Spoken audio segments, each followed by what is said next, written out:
Today I'm at the Gilmore Car Museum during the Hoods Up event. In this video I'm focusing on the Franklin Motorcar building, what happened to the company, and see the largest collection of Franklins right here in Michigan.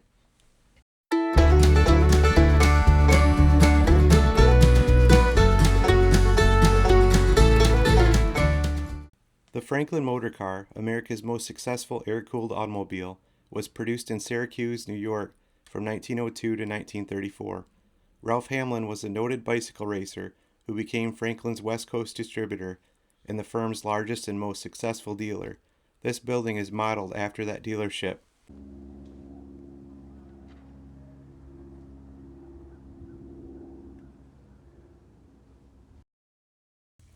In 1904, the first four-cylinder car built in America, a Franklin Runabout, much like this 1905, made the trip from San Francisco to New York City in 33 days, cutting the cross-country record set the previous year in half. Except for the first 1902 cars that used angle iron frames and the heavier 1928 cars using pressed steel frames, Franklin motor cars had wooden laminated frames made of ash, making them extremely flexible.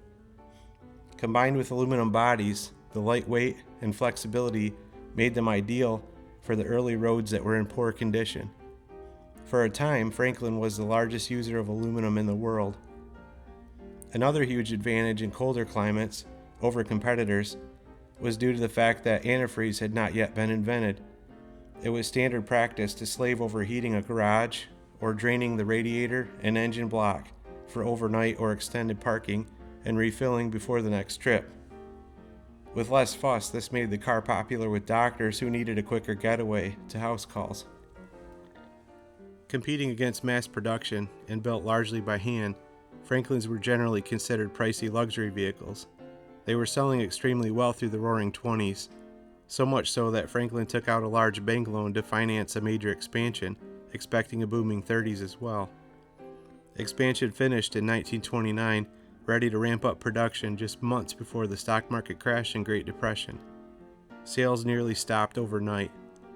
Without the cash flow and trying to pay off the debt, the company struggled along until finally declaring bankruptcy in 1934.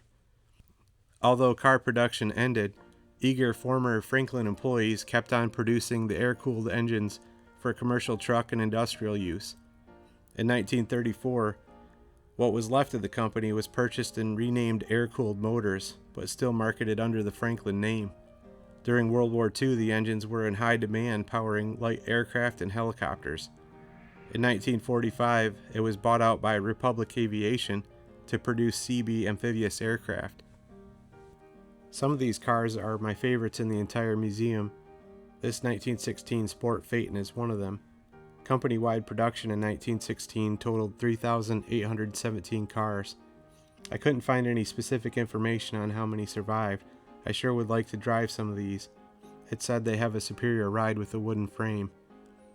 Everything looks so out in the open and easy to get to for repairs.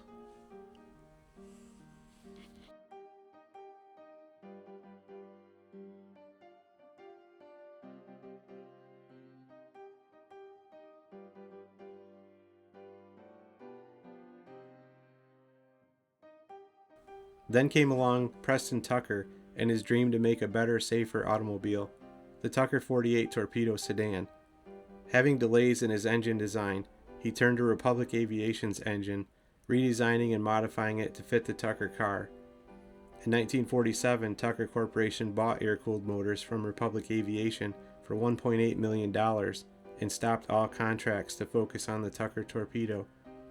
Using a modified Franklin 0335, Tucker was stopped mid-production in SEC investigations and stock fraud allegations. However, he was acquitted in 1950. Financially in no position to continue making cars, sadly only one prototype and 50 cars were ever made, but it's amazing that 47 cars still exist today. When these cars sell, they are bringing $2 to $3 million.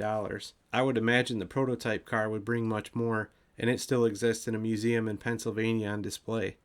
Gilmore Museum has car number 48 in their possession. This car is said to have only 50 original miles on it. Safety features included a shatterproof pop-out front window, padded dashboard, a reinforced roll bar on the roof, a center Cyclops headlight that turned with the steering wheel, and a crash chamber for front passengers to duck into if they saw a crash coming. In the fall of 2025, I made a stop at the home of Preston Tucker.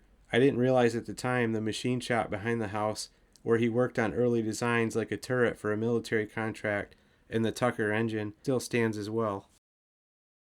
Here's another Tucker torpedo on display at the Henry Ford Museum in Dearborn, Michigan. I wanted to also include some photos of a Tucker torpedo I saw at the Stalls Automotive Foundation. This car is restored to perfection, and thanks to good lighting, you can get a much better look at the engine. They also have a spare engine on a stand, as well as dealership signs, parts, and other memorabilia.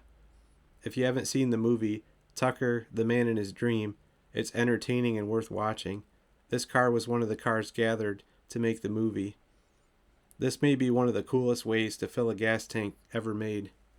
The Tucker family retained ownership of air-cooled motors until 1961 and sold out to Aero Industries, and for a short time renamed it Franklin Engine Company, although they went bankrupt in 1975.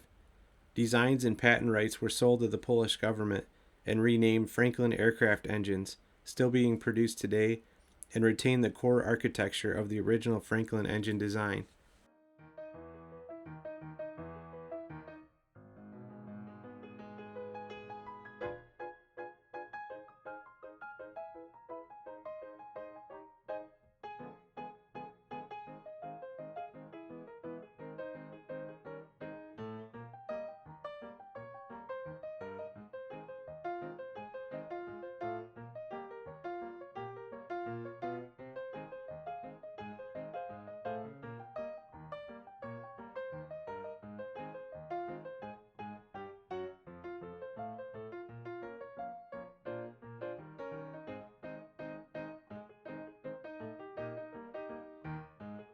This 1919 Franklin is my absolute favorite. This would be so fun to drive with this V-nose windshield setup. It has a hat rack for my hat collection, a place on the dash for my wallet and my sunglasses, and fold open windshields for protein snacks to hit you in the teeth.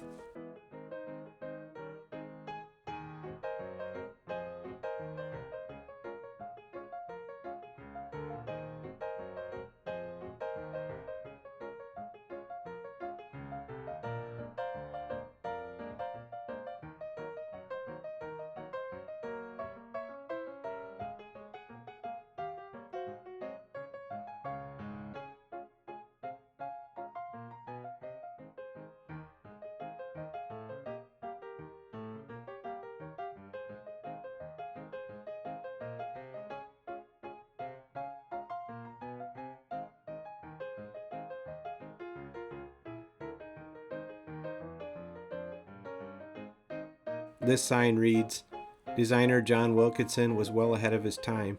He believed, like architect, and I'm not going to say his name because I'll just butcher it, less is more.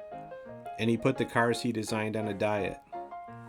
His cars featured wood frames, extensive use of aluminum, and air cooling, which made for a lighter machine that put less stress on the tires and used less fuel.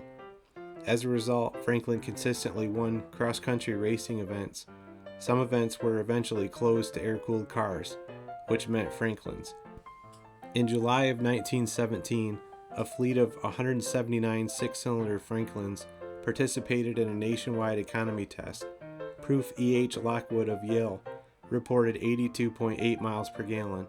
The fleet average for 179 cars was 40.9 miles per gallon. Though the cars were specially prepared and carefully driven to achieve such results, all Franklins got the most from a gallon of gasoline, and economy runs were documented by Franklin in other air-cooled cars. I'm not really crazy about this color. Was this really a color back then? Would somebody buy this?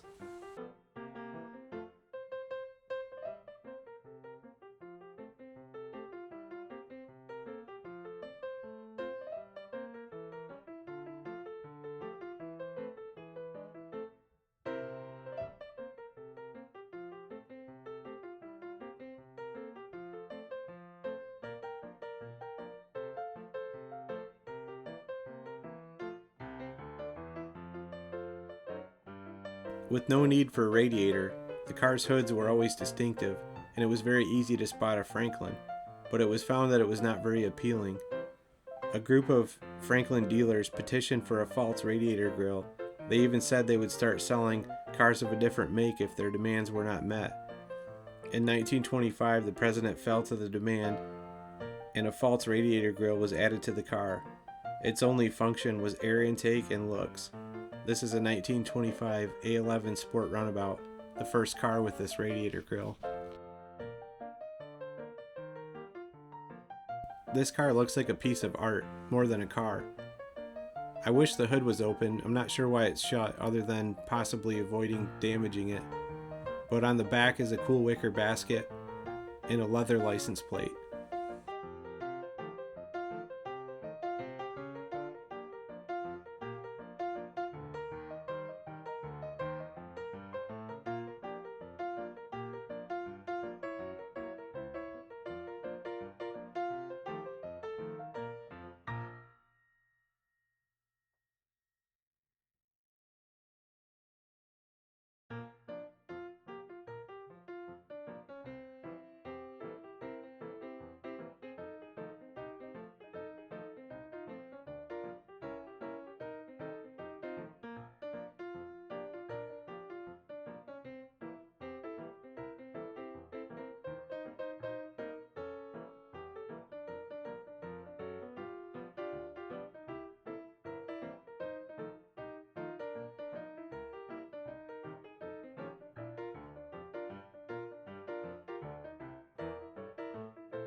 You can start to see the drastic design changes in the later years.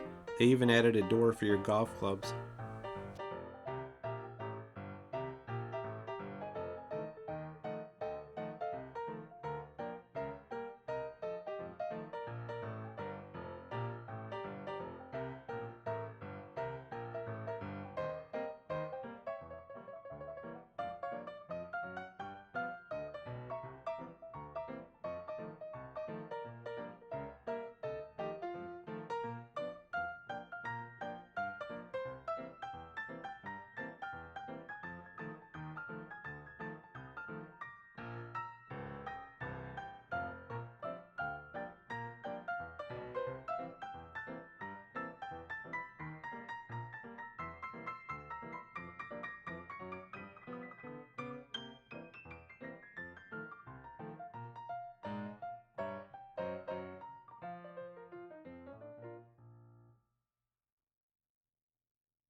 It's hard to speculate what the future of Franklin would have been if the Great Depression had not have occurred. But the hardships did happen, and this is part of history. It's another example of a company and men that didn't see it coming. Thankfully, the story of this company and the cars are preserved here on show for us to explore.